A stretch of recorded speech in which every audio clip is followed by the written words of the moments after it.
Masyarakat harus kembali meningkatkan kewaspadaan. Pasalnya, angka harian COVID-19 di Indonesia mengalami peningkatan melebihi 1.000 kasus usai lebaran tahun ini. Kementerian Kesehatan menyatakan kenaikan kasus COVID-19 usai lebaran dipicu oleh subvarian Arcturus. Masyarakat harus kembali meningkatkan kewaspadaannya. Pasalnya angka harian COVID-19 di Indonesia mengalami peningkatan melebihi 1.000 kasus usai lebaran 2023. Dilansir dari laman covid.go.id, bertambah 892 orang terkonfirmasi COVID-19 pada 1 Mei 2023. Sehingga total akumulatifnya ada di 6.775.613 orang terkonfirmasi positif terinfeksi COVID-19. Terdapat penambahan kasus sembuh sebanyak 839 orang. Sehingga total akumulatif ada 6.600.433 pasien dinyatakan negatif COVID-19 hingga kini di Indonesia. Sementara itu, angka kasus meninggal dunia bertambah 16 orang. Total akumulatifnya ada di 161.300 orang meninggal dunia akibat COVID-19.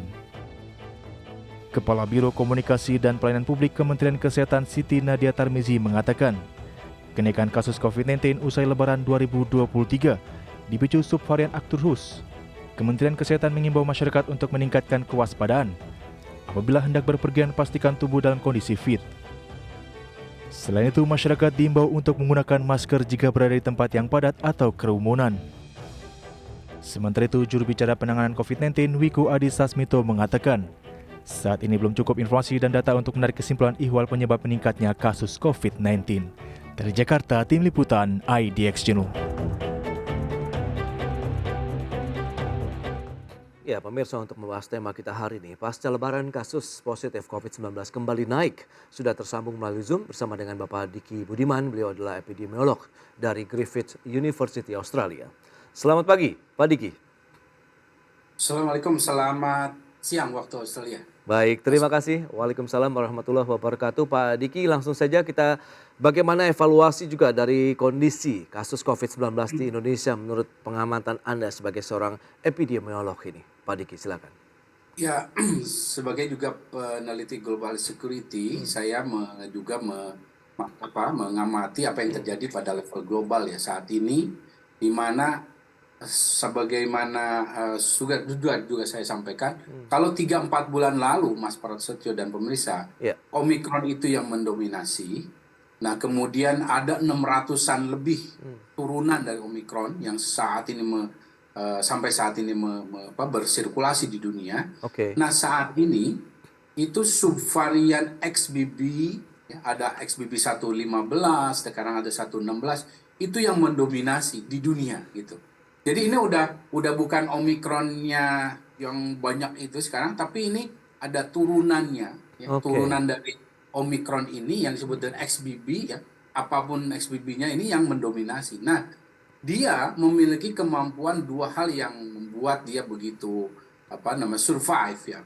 Pertama, efektif sekali dalam menginfeksi, mudah menginfeksi karena ada evolusi di spike proteinnya. Jadi kaitannya itu lebih mudah berkait ke ACE2 reseptor tubuh kita ya, yang nempel di sel tubuh kita. Kedua, dia sangat efektif menembus barikade atau sistem pertahanan tubuh yang timbul dari imunitas baik dari vaksinasi atau terinfeksi atau gabungan. Nah, ini semakin efektif dalam dua hal ini yang membuat mereka saat ini bisa mengalahkan subvarian lain dari turunan Omikron ini dan mendominasi gitu.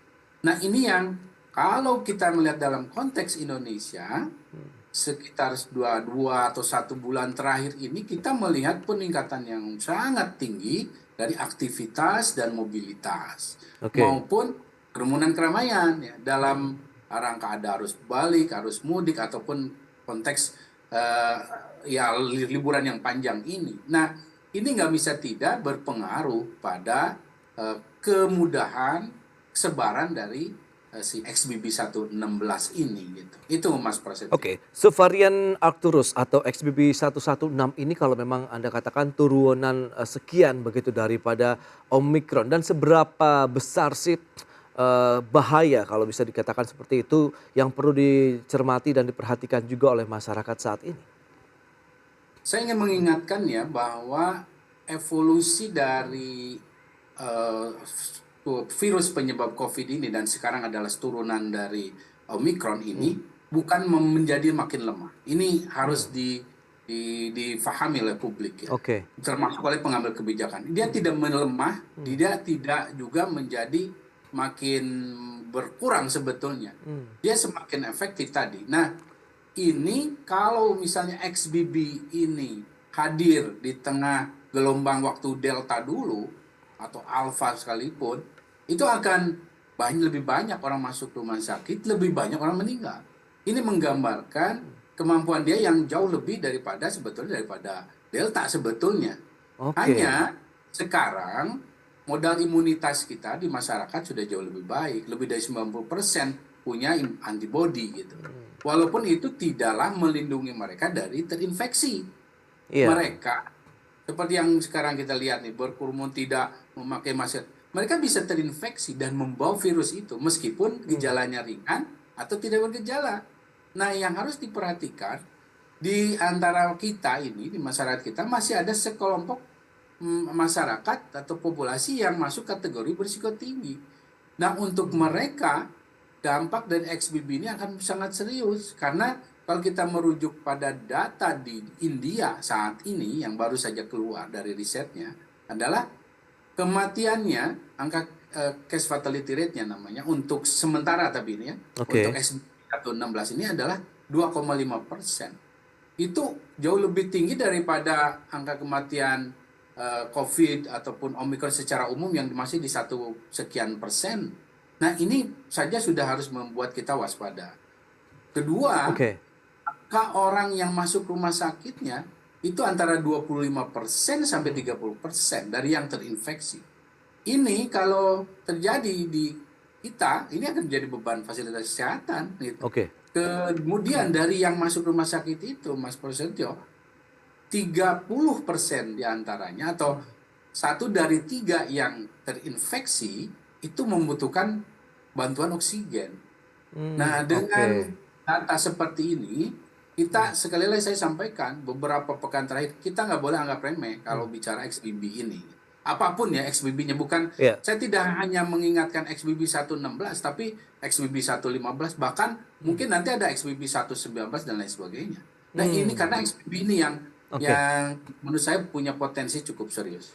Ya, kita tahu momen Ramadan Lebaran tahun ini dan tidak ada lagi pembatasan karena PPKM sudah dicabut akhir tahun lalu begitu Pak Diki. Anda melihat potensi seberapa besar yang bisa dirasakan atau dialami Indonesia berikutnya begitu. Mengingat kemarin sudah jutaan orang yang juga melakukan perjalanan mudik Lebaran begitu. Dan ini apakah tinggal menunggu waktunya lagi untuk mengalami peningkatan atau masih dalam proses mungkin inkubasi atau observasi yang akan dilakukan juga oleh pemerintah?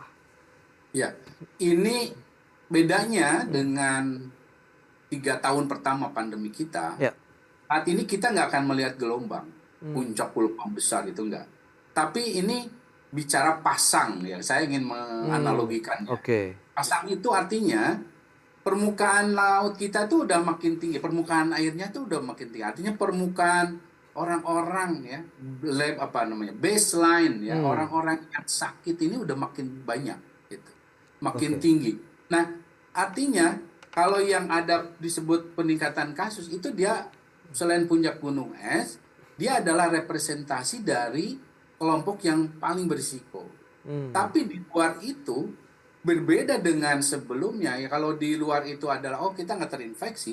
Nah, di luar itu kalau dalam era saat ini dan ke depan mereka belum tentu tidak terinfeksi. Mereka mungkin terinfeksi atau terinfeksi kembali, tapi dalam status yang ringan atau tidak bergejala. Tapi yang saya ingin ingatkan adalah kenapa bicara fasang ini atau baseline yang makin tinggi ini sangat serius.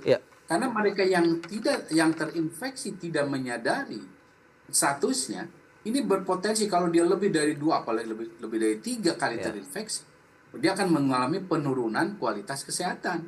Ini bicara bagaimana orang itu nanti akan bekerja, akan sering sakit-sakitan, tidak bisa beraktivitas secara biasa, dan ini akan berdampak baik secara kesehatan maupun ekonomi gitu. Ini yang harus disadari pemerintah dan kita semua. Nah, itu dia, kewaspadaan seperti apa yang harus disampaikan lagi, disosialisasikan lagi kepada masyarakat Pak Dik. Berikut ini kita akan cermati beberapa gejala. yang dirasakan bagi mereka yang menderita ataupun terinfeksi dari COVID-19 subvarian Octorus ini. Ya, ini dia kasus ada konjungtivitis atau mata merah ini, terutama dialami oleh anak-anak, kemudian demam atau menggigil, batuk, sesak nafas atau kesulitan bernafas, kemudian kelelahan, nyeri otot atau tubuh, sakit kepala, kehilangan rasa atau bau, dan juga ada sakit tenggorokan, hidung tersumbat atau pilek, mual, dan juga muntah, diare. Ini adalah beberapa gejala dari varian COVID-19 Arcturus begitu yang saat ini tengah berkembang juga ya. Dan kita lihat menjadi salah satu pemicu bertambahnya kasus positif COVID-19 di Indonesia. Kita akan lanjutkan kembali perbincangan bersama dengan Bapak Diki Budiman, epidemiolog dari Griffith University Australia. Pak Diki, kita akan lanjutkan. Kalau mencermati beberapa gejala-gejala yang tadi sudah disampaikan, Anda melihat memang tidak jauh berbeda dengan varian COVID sebelumnya. Tapi yang perlu diwaspadai, Anda melihat ini juga semakin kuat dalam artian penetrasinya juga dan penyebarannya juga semakin kuat begitu dalam artian karena di satu sisi meskipun kita sudah ada daya tubuh yang lebih kuat begitu ya daya tahannya dengan adanya vaksinasi. Nah, apa yang perlu dilakukan juga nih oleh pemerintah Indonesia khususnya, Pak Diki? Ya, ya merespon tadi ya gejala yang sudah disampaikan ya tadi di Dixon. Saya ingin mengupas salah satu ya gejala yang dominan dari XBB ini, ya, XBB 116 khususnya adalah kelainan di mata. Kelainan di mata ini bisa berupa mata merah dengan nyeri dan juga berair bahkan ada keluar kotoran. Nah ini adalah salah satu representasi dari bahwa semakin abainya sebetulnya saat ini orang-orang manusia di dunia termasuk di Indonesia juga dalam protokol kesehatan. Jadi karena kalau bicara pintu masuk dari infeksi COVID ini itu di 3 lubang sebetulnya ya. 3 lubang masuk ya dari mulai hidung, kemudian mulut dan juga mata gitu. Nah, kalau bicara mata yang sudah jelas sebetulnya relatif lebih jarang, sekarang menjadi lebih sering, ini menggambarkan bahwa perilaku atau disebut protokol kesehatan ini makin jauh gitu, makin diabaikan. Orang udah makin nggak peduli lagi bicara memegang sana sini, apalagi di fasilitas umum, kemudian memegang matanya, mulutnya dan hidungnya.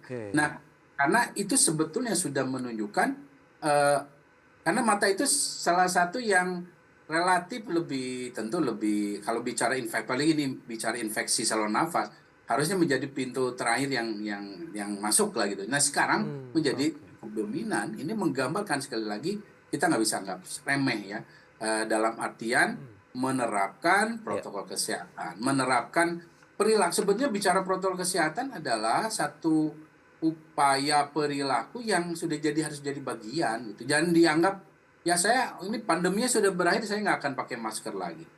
Pandemi sudah berakhir saya nggak akan cuci tangan lagi. Nah itu perilaku-perilaku yang harusnya kita menjadi bagian yang baru ini yang disebut dengan kenormalan baru itu yang diterapkan di Indonesia, di masyarakat kita. Karena kalau itu tidak diterapkan nanti kita akan lebih mudah tersangkut. Bukan hanya bicara COVID, penyakit yang lain pun akan terus-menerus berganti menyerang kita gitu. Karena kita nggak belajar gitu. Di sisi lain, untuk melindungi sebagian dari kelompok kita, ya vaksinasi khususnya booster menjadi penting. Nah ini yang nanti kita bahas masalah booster ini. Baik. Pak Diki, tapi kalau kita lihat dengan tadi penularan begitu berarti apakah memang menjadi salah satu pemicunya sudah mulai lemahnya ini kedisiplinan masyarakat dalam menerapkan protokol kesehatan apalagi tadi dengan adanya momen mudik lebaran di mana aktivitas berkumpul juga akan semakin sering dan dengan melibatkan banyak orang, Pak Diki. Ya, salah satu yang membuat memang ini akhirnya makin mudah ya. Kenapa kita melihat akhirnya lahirlah XBB ini. Ya karena manusia di dunia termasuk di Indonesia adalah sudah makin merasa udah pandemi masa lalu saya ingin bebas sekarang ini. Nah masalahnya virus itu tidak mengenal emosi. Dia taat patuh pada hukum biologi ya. Ketika dia diberi kesempatan untuk menginfeksi lebih banyak orang, maka dia akan semakin belajar, dia semakin kuat gitu. Nah ini yang akhirnya membuat lahir subvarian yang lebih efektif. Nah ini yang akan merugikan kita. Nah ini yang harus disadari publik. Oleh karena itu maka yang disebut dengan perubahan perilaku ini harus terus digencarkan. Dan yang sedikit yang saya ingin sampaikan kritik juga, seringkali pemerintah mengendorkan itu, membahasakan ya dengan strategi komunikasi risikonya yang belum tepat itu, akhirnya membuat masyarakat ya udah sekarang udah nggak pakai masker, boleh ini dan lain sebagainya. Tapi ingat, masyarakat kita seringkali mengambil kalimat yang pertamanya, udah boleh ini, boleh itu, Iya, iya, tapi iya. catatan atau note-nya itu tidak Nah, dibaca gitu. oke. Nah, ini Baik. yang berbahaya gitu. Tapi kita tahu pemerintah khususnya mungkin Satgas Penanganan Covid sendiri mungkin saat ini ya tengah mencermati juga perkembangan dari kasus varian baru ini. Butuh waktu sekitar 1 bulanan lah bagaimana ini bisa dinyatakan memang ada suatu hal yang perlu penanganan khusus Pak Diki. Apakah saat ini sudah melewati batasan waktu yang Anda katakan sekitar 1 bulan tadi misalnya juga hingga harus ada penanganan yang lebih konkret lagi dan detail? Nah, dalam merespon wabah sebetulnya kita nggak bisa menunggu gitu ya. Kita harus proaktif gitu, bahkan preemptif ya. Oke. Karena masalahnya sebetulnya ancamannya sebenarnya nyata gitu. Karena status pandemi masih ada, kemudian juga kecenderungan bahwa ini bukan melemah juga jelas ya. Di sisi lain, meskipun masih efektif vaksinasi, sebetulnya efektivitas vaksin dalam melindungi seseorang Oke. terinfeksi makin menurun. Efektivitas vaksin dalam melindungi seseorang ketika terinfeksi kemudian tidak menularkan juga makin menurun. Bukan sampai nol ya, tapi semakin menurun. Iya, Nah, iya. dua hal ini yang mengharuskan tidak hanya pemerintah, kita semua untuk melakukan mitigasi, melakukan sikap tidak menunggu sampai 2 minggu atau 1 bulan, bahkan 1 bulan ke depan, karena bagaimanapun akan ada kelompok masyarakat di kita ini yang tadi berisiko dari sisi kondisi tubuh atau dari sisi pekerjaan yang akan terdampak.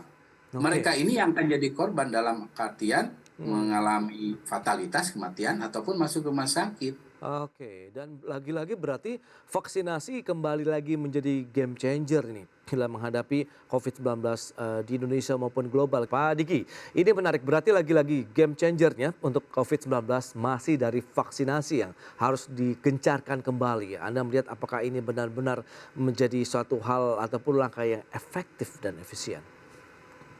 Jadi vaksin tetap efektif ya, efisien ya, terutama karena trennya secara global, nasional, konsisten itu terjadi penurunan. Oke. Terjadi penurunan untuk angka kematian maupun keparahan dengan adanya vaksinasi itu. Nah, artinya ini akan jadi ya game changer tadi, ya akan jadi modal supaya ya masyarakat adanya aktivitas pemulihan seperti ini bisa tetap terjadi, dilakukan. Dan ini penting kan untuk ekonomi gitu. Nah, namun dalam konteks XBB saat ini, vaksinasi ini khususnya pada kelompok berisiko tinggi, ya, dari berisiko tinggi itu siapa? Yang dari sisi kondisi tubuh itu ada lansia, ya. Oke. Ada lansia dengan komorbid, ada meskipun dia bukan lansia tapi dia punya komorbid, khususnya diabetes, menjadi salah satu yang paling rawan ya. Kemudian anak ya, dari sisi kondisi tubuh itu anak yang khususnya di bawah 3 tahun. Nah, ini adalah orang yang harus dikejar ya, cakupan vaksinasinya. Khususnya kalau bicara dia yang dewasa tentu booster. Nah, bicara booster khusus pada yang paling berisiko. Siapa yang paling berisiko? Ya misalnya lansia, sudah lansia, punya komorbid, udah gitu orangnya masih aktif gitu. Oke. Maaf ya, misalnya para guru saya di kedokteran, itu umur 70, itu masih aktif, Mas Prasetyo Oke. pemirsa. Nah, tapi mereka, ya walaupun dokter ya karena lansia ya ada juga yang komorbid. Nah, orang itu harus diberi vaksin booster yang udah bukan, harusnya jangan sebelumnya kan ada apa namanya Pfizer atau Moderna yang Oke. umum. Iya, Nah, iya. sekarang harus bivalen gitu. Oh. Nah, ini yang dilakukan di negara-negara maju dan ini juga yang harus kita lakukan di Indonesia karena bivalen ini lebih mengadres spesifik pada turunan Omikron. Oke. Gitu. Nah, terkait dengan Tapi ini pelaksanaan vaksinasi sendiri di Indonesia, ini kan memang masih banyak juga masyarakat yang belum melaksanakan booster begitu. Mungkin booster yang kedua, yang ini juga sekitar ya tidak sesuai dalam artian masih belum mencakup keseluruhan jumlah populasi di Indonesia. Berarti PR-nya masih banyak, Pak Diki, yang harus dikejar oleh pemerintah Indonesia kah?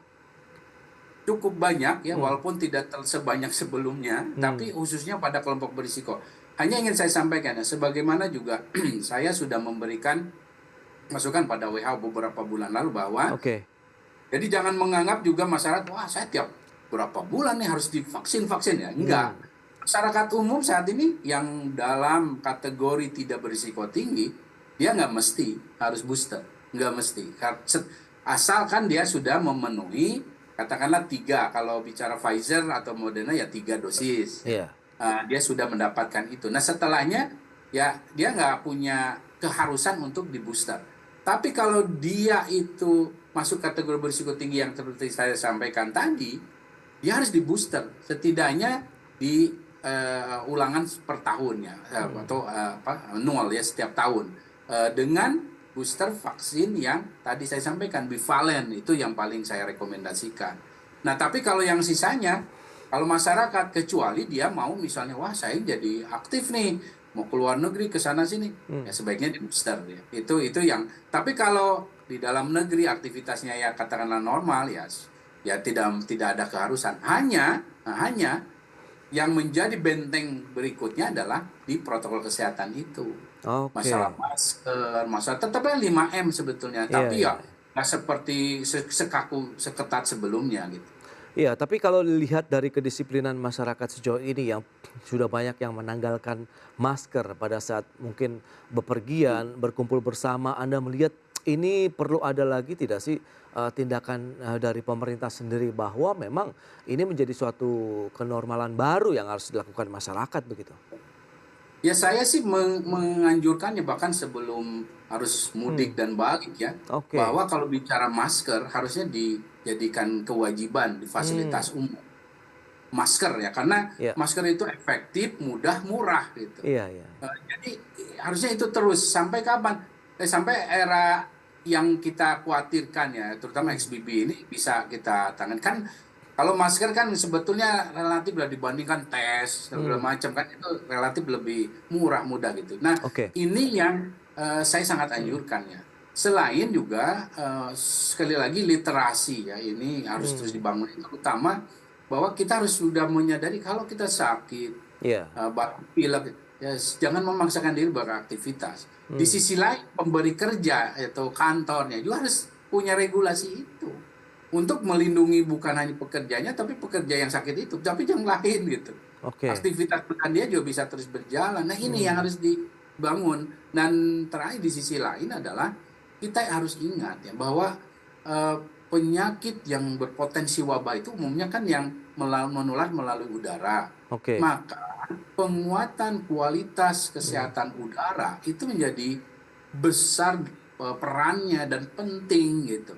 Terutama di dalam ruangan ya, kayak misalnya Mas Prasetyo sekarang di dalam ruangan. Iya. Itu mau dibantu dengan teknologi, mau AC-nya terkhusus, ada purifier ya udara, atau mungkin sekali dengan ultraviolet sih, itu hal yang sangat dianjurkan saat ini gitu. Dan ke Oke. depan itu yang saya sampaikan. Baik, terakhir bagaimana Anda melihat potensi Indonesia ke depan, mengingat saat ini tengah memasuki transisi nih dari pandemi menuju endemi COVID-19, karena lagi-lagi ini yang membuat mungkin tingkat kesadaran dan kedisiplinan masyarakat yang menjadi kendor, Pak Diki. Saya ingin mengingatkan ya bahwa kalau kita ingin ya mencapai pemulihan yang paripurna atau Iya. apapun istilahnya ya, dengan minimal dampak ya, kita harus konsisten ya dalam menerapkan perubahan-perubahan yang positif tadi Oke. gitu, dari sisi lingkungannya, dari individu, dari sisi regulasi.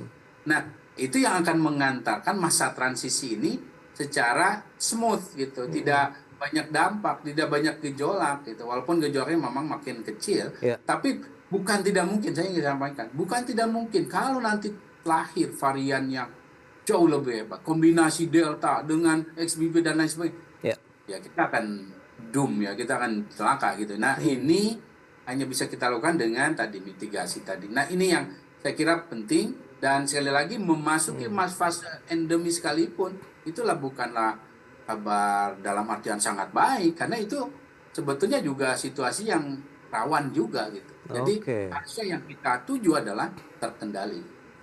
Baik, itu dia yang perlu diwaspadai pemirsa, meskipun kita tahu sudah tidak ada lagi PPKM, tidak ada pembatasan, tapi yang penting dan utama adalah bagaimana kita menerapkan protokol kesehatan. Paling tidak kita menggunakan masker dimanapun pada saat kita memungkinkan, begitu baik di tempat umum, di tempat bekerja, dan lain-lain. Pak Diki, terima kasih banyak atas waktu dan sharing yang Anda berikan juga nih kepada pemirsa pada hari ini. Selamat melanjutkan Selamat. aktivitas Anda kembali. Salam sehat, Pak Diki. Salam sehat. Assalamualaikum. Waalaikumsalam warahmatullahi wabarakatuh.